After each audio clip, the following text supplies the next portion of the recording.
Hello there, friends. We are starting our third week of this Advent season, and we're looking at the theme this week of joy. So let me invite you, if you haven't already looked at it yet, to look at Isaiah chapter 35. That's our reading for today, the Monday of Advent week number 3. Isaiah 35, a very short chapter with 10 verses, but it has some amazing, insightful things about joy. First of all, it speaks of, in verse 1, the wilderness and the dry land shall be glad. The desert shall rejoice and blossom like the crocus. Like the crocus?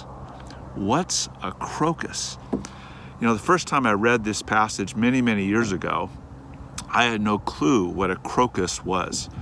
But a crocus is a plant that especially emerges in the springtime after a desolate or cold or desperate winter season.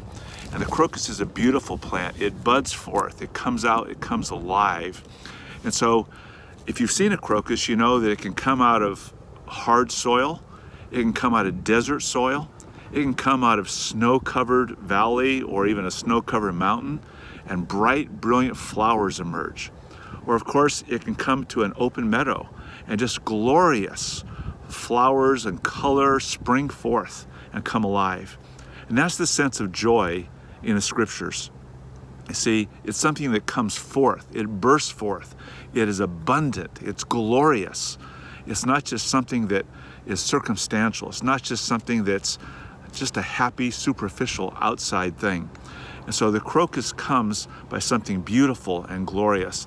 And this chapter only uses a few words, but it describes this abundance and overflowing and outforth pouring of color and life and help and vibrancy in what would be otherwise desperate, dark, or desert circumstances. You know, in verse 6 of chapter 35 of Isaiah, it says, "For waters break forth in the wilderness and streams in the desert." So we think of a desert as a desolate, dry, dusty place.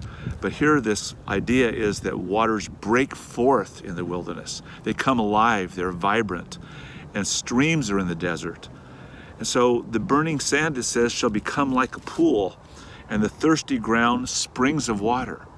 So our hearts are like a desert. They're often dry and cracked and dried up, and they're thirsty.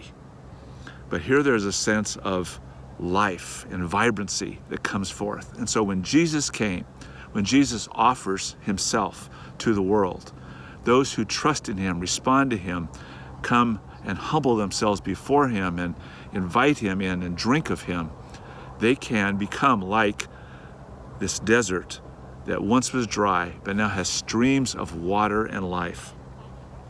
You know, it speaks also that in verse 7 that the haunt of jackals, where they lie down, it becomes changed. The haunt of jackals, that's that sense of the howling of the jackals, these critters, these pests, those who look for victims. Well, the jackals are not going to be fearful anymore. There's not going to create this fear and this sense of desolation going on. Verse 8 says, "And a highway shall be there, and it shall be called the way of holiness." Well, it's interesting how Israel themselves came through the wilderness, came through the desert, eventually found life and help when they escaped their bondage to Egypt. But in fact, here we have this vibrancy that takes place among the people of God when they're redeemed by the Son of God. A couple other verses that are worth really looking at as joy is expressed in this passage. We think of verse 9 where it says, "No lion shall be there, nor shall any ravenous beast come upon it. They shall not be found there." You know, many of us have had beasts in our life. We've had jackals, we've had struggles, we've had habits, we've had situations or sometimes even people that almost were to tear us apart.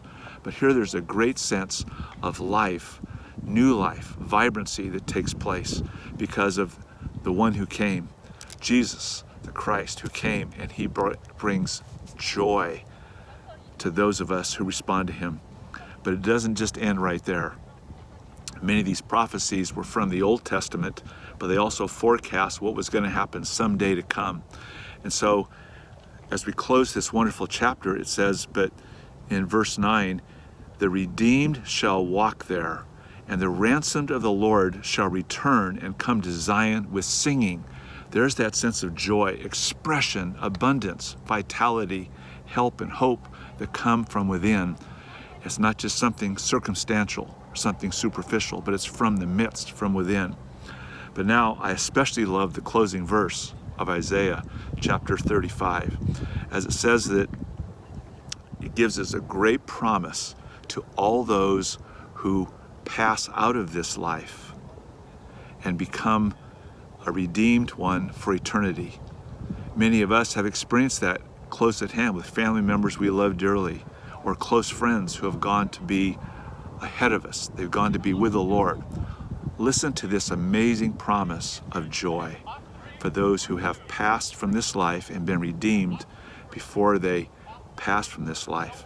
The scripture says, they'll come to Zion with singing, everlasting joy shall be upon their heads, and they shall obtain gladness and joy. And I love this part as well. Sorrow and sighing shall flee away. For you, friend, and for me, many of us can claim this promise today, that loved ones that were in our life who were redeemed are now with the Lord, and they obtain gladness and joy.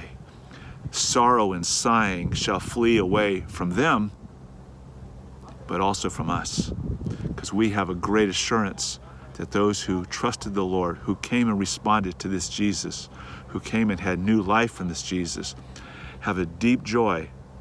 Those who have passed into the future life, no more pain, no more grief, no more sorrow, but fullness, everlasting joy, the scripture says. But for those of us who are left behind, we also have that sense of joy because we know that our loved one who trusted the Lord is with the Lord. And so let me invite you today, as you read this chapter, to think about what gives you joy. Here's a couple of questions to maybe think about in your journal, or maybe you can actually speak with someone in your household about this as well. What causes joy to burst forth in your heart? And a second question might be, when did you first notice joy within you for what Jesus has done for you? That would be a great question to discuss and think about today.